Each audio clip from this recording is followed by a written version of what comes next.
अरे ये पप्पू यादव का पप्पूगिरी आपने देखा होगा सोशल मीडिया पे इनकी नौटंकी संसद भवन के बाहर, उफ भाई साहब फुल वायरल हो गई।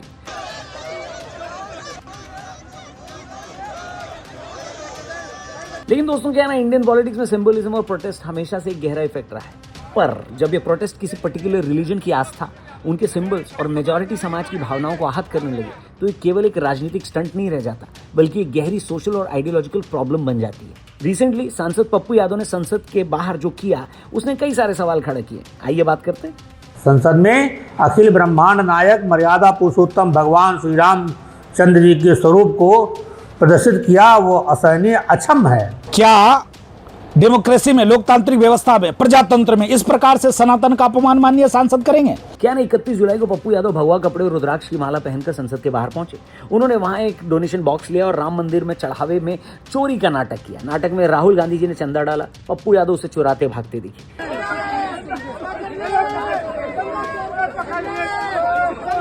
आज की जनरेशन के हिसाब से कहें तो सरकार को ट्रोल करने के लिए उन्होंने जो तरीका चुना, वो लोगों को बिल्कुल भी कूल नहीं लगा।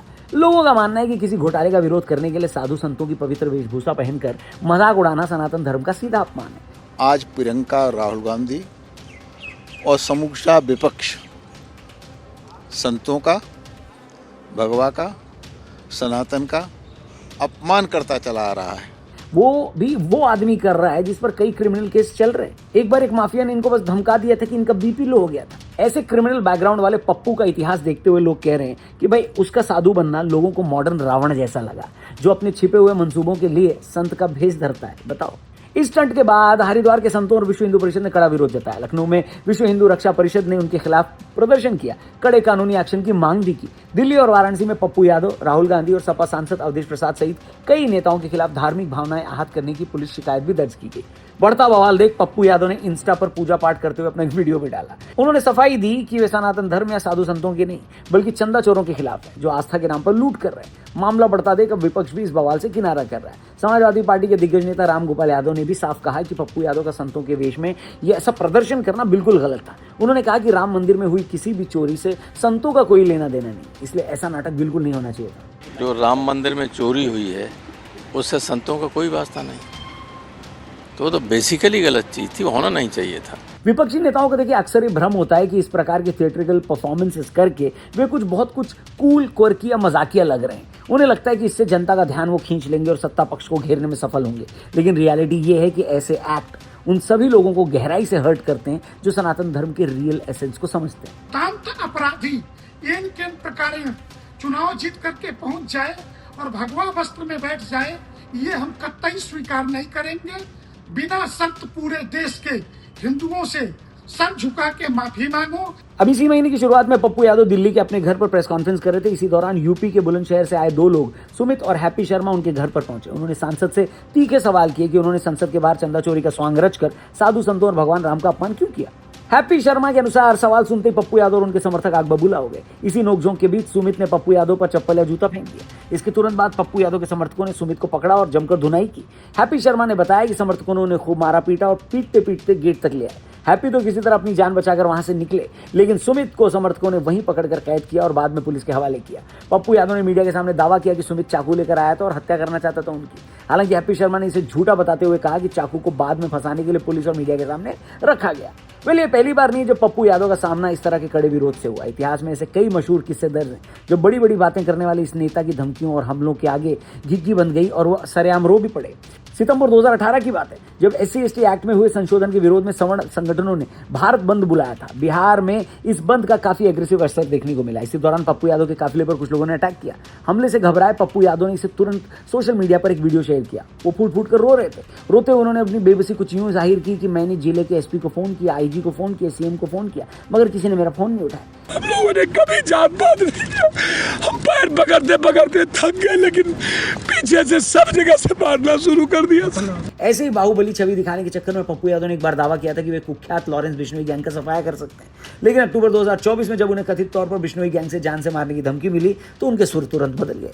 यादव जी, आपने लॉरेंस बिश्नोई को नहीं, ये सब बात मैंने पहले मना कर दिया था, बात नहीं पूछेंगे। आप ज्यादा तेज मत बनिए।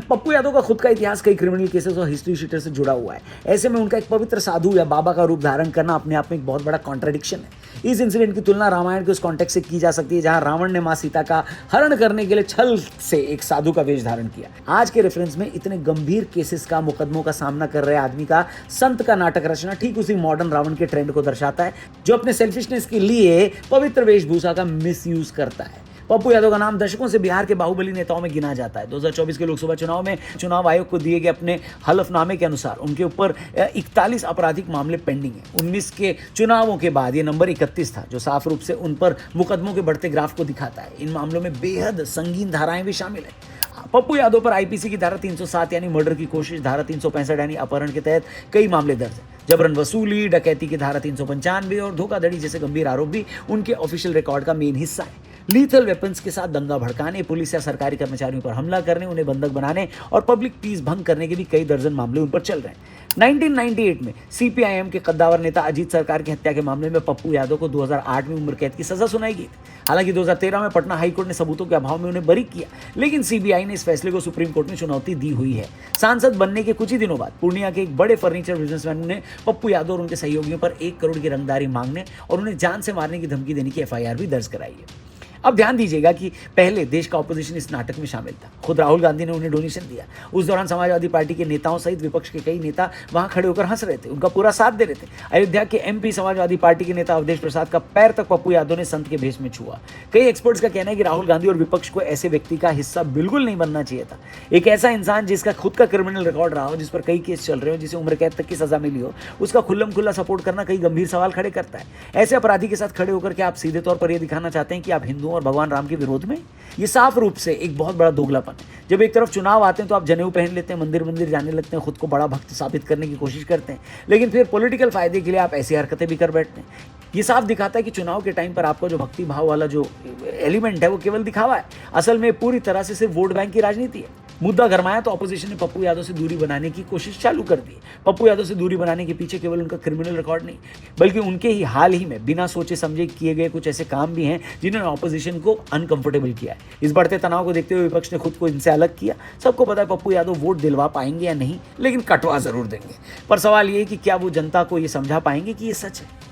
पर दोस्तों एक सवाल ये भी पूछा जा रहा है कि राजनेता, पॉलिटिकल पार्टीज और ये जो पॉलिटिशियंस होते हैं वो केवल हिंदू धर्म या सनातन मान्यताओं को ही सॉफ्ट टारगेट क्यों मानते हैं? इसके पीछे के हिस्टोरिकल, सोशल और साइकोलॉजिकल कारण है। सनातन धर्म का ओरिजिनल नेचर एक्सट्रीमली टॉलरेंट और जेनरस है। यहाँ विरोध को भी जगह दी गई और ईश्वर की आलोचना करने की भी आइडियोलॉजिकल फ्रीडम रही है। इसी उदारता को आज के राजनेताओं ने मेजॉरिटी समाज की कमजोरी मान ली है। जबकि बाकी धर्मों की मान्यताओं पर हल्का सा भी कॉमेंट होता है तो अक्सर वायलेंट नेचर उनका देखने को मिलता है, जिसे अक्सर स्ट्रीट वीटो कहा जाता है। पप्पू यादव की हालत उस समय क्या होती अगर वो सनातन की जगह किसी टोपी या लुंगी डाले हुए वेशभूषा में ऐसा उनके धर्म पर नाटक कर देते? अभी तक तो वो इतना भगाए जाते कि फिट हो जाते। इसके उल्टा हिंदू समाज आमतौर पर ऐसी घटनाओं पर वायलेंट रिएक्शन नहीं देता, बल्कि डेमोक्रेटिक और कानूनी तरीकों पर निर्भर रहता है। राजनेताओं को यह थोरोली पता है कि मेजॉरिटी समाज अक्सर जातियों, रीजन्स और लैंग्वेजेस में बंटा हुआ है, इसलिए उन्हें लगता है कि सनातन का अपमान करने से उन्हें कोई बड़ा चुनावी नुकसान नहीं होगा, बल्कि इससे वे एक स्पेशल वोट बैंक को खुश करने में सक्सेसफुल भी हो जाएंगे। जब कभी वक्फ बोर्ड के कामकाज में फाइनेंशियल इरेगुलरिटीज की बात सामने आती है तो क्या कभी कोई राजनेता सिर पर जालीदार टोपी पहनकर सड़क पर प्रदर्शन करने आता है? नहीं आता है। इसी तरह जब ईसाई मिशनरियों में किसी प्रकार की धांधली के आरोप लगते हैं तो क्या कोई नेता फादर या पादरी का वेश धारण करके अपना विरोध दर्ज कराता है? नहीं कराता है। इसके ठीक उल्टा जब 500 वर्षों के लंबे संघर्ष और कानूनी लड़ाई के बाद राम मंदिर का निर्माण होता है तो उससे जुड़ी किसी भी बात पर विरोध जताने के लिए तुरंत हिंदू साधु का नाटक रच लिया जाता है। यह साफ रूप से दर्शाता है कि समस्या किसी सिस्टम से नहीं, बल्कि सनातन धर्म और राम मंदिर से जुड़े उस हिस्टोरिकल गौरव से है जिसे ये नेता स्वीकार नहीं कर पा रहे हैं। पर सवाल यहाँ ये भी उठता है कि क्या पार्लियामेंट कॉम्प्लेक्स या पब्लिक प्लेस पर किसी पर्टिकुलर रिलीजन की पवित्र वेशभूषा का इस प्रकार सरकास्टिक राजनीतिक इस्तेमाल करना नियमों के दायरे में आता है? क्या ऐसे प्रदर्शनों की परमिशन दी जानी चाहिए जो साफ रूप से करोड़ों लोगों की आस्था पर सीधा हमला है? इस पूरे इंसिडेंट को देखने के बाद हम किसी आइडल सिचुएशन की बात नहीं करेंगे, क्योंकि ये प्रॉब्लम किसी एक नियम के बन जाने या एक नेता के माफी मांग लेने से खत्म नहीं होगी। सवाल वही है, आखिर कब तक भारतीय पॉलिटिक्स में सनातन धर्म और हिंदुओं को इजी टारगेट माना जाता रहेगा? क्या ये सिलेक्टिव प्रोटेस्ट और मेजॉरिटी सोसाइटी की भावनाओं को ठेस पहुंचाने का ये सिलसिला कभी थमेगा, या पॉलिटिकल सेल्फ इंटरेस्ट के लिए आस्थाओं का ये चीरहरण ऐसे ही बदस्तूर जारी रहेगा? इस पर आपका क्या कहना है कमेंट करके जरूर बताइएगा। और आपको क्या लगता है ये जो पप्पू यादव ने नौटंकी की है, क्या आने वाले चुनाव में इसका असर देखने को मिलेगा? क्या राहुल गांधी का पप्पू यादव को जाकर वहां सपोर्ट करना और वो पैसे दान करने का जो एक पप्पूगिरी का नाटक था, क्या आपको लगता है इससे कांग्रेस को नुकसान होगा? इस बारे में क्या सोचते हैं आप? क्या पप्पू यादव की इस नौटंकी को बीजेपी यूज करेगी आने वाले चुनाव में, और इसका फायदा क्या बीजेपी को होगा? इस बारे में आप जो भी सोचते हैं कमेंट करके बताना। चैनल को भी सब्सक्राइब करके जाना। जल्दी मिलते हैं। जय हिंद।